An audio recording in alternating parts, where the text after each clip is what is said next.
کراچی کے علاقے لانڈی میں کارروائی کے دوران خواتین سے لوٹ مار کرنے والے میاں بیوی کو گرفتار کر لیا گیا۔ پولیس کا کہنا ہے کہ گرفتار میاں بیوی سے چھینے ہوئے 76 پرس اور اسلحہ برآمد ہوا۔ گرفتار ملزمہ پلوشا اور ملزم شہریار سے 4 موبائل فون اور ATM کارڈ بھی برآمد ہوئے۔ ملزمان کی لانڈی میں خاتون سے لوٹ مار کی CCTV فوٹیج بھی سامنے آئی ہے۔ پولیس نے بتایا کہ ملزمان کو موبائل فون ٹریس کر کے گرفتار کیا گیا، ان سے مزید تفتیش جاری ہے۔ سپر مارکیٹ تھانے کی حدود چونا ڈپو پر ڈکیتوں کی موٹر سائیکل چھیننے کی کوشش پر دکان پر بیٹھے ہوئے گارڈ نے ڈکیتوں پر فائرنگ کر دی۔ ڈکیت اپنی موٹر سائیکل چھوڑ کر فرار ہو گئے۔ فائرنگ کی آواز کے باوجود پولیس موقع پر نہ پہنچ سکی۔ شہریوں نے پولیس کو اطلاع دی، جس پر پولیس نے پہنچ کر موٹر سائیکل کو اپنی تحویل میں لے لیا۔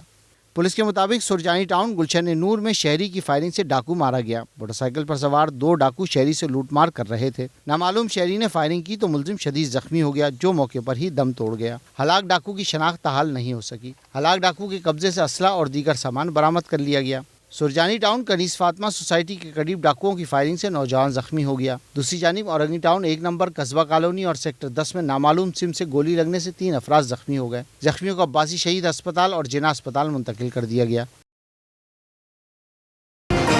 میٹرو ون نیوز، ہر پل کی خبر۔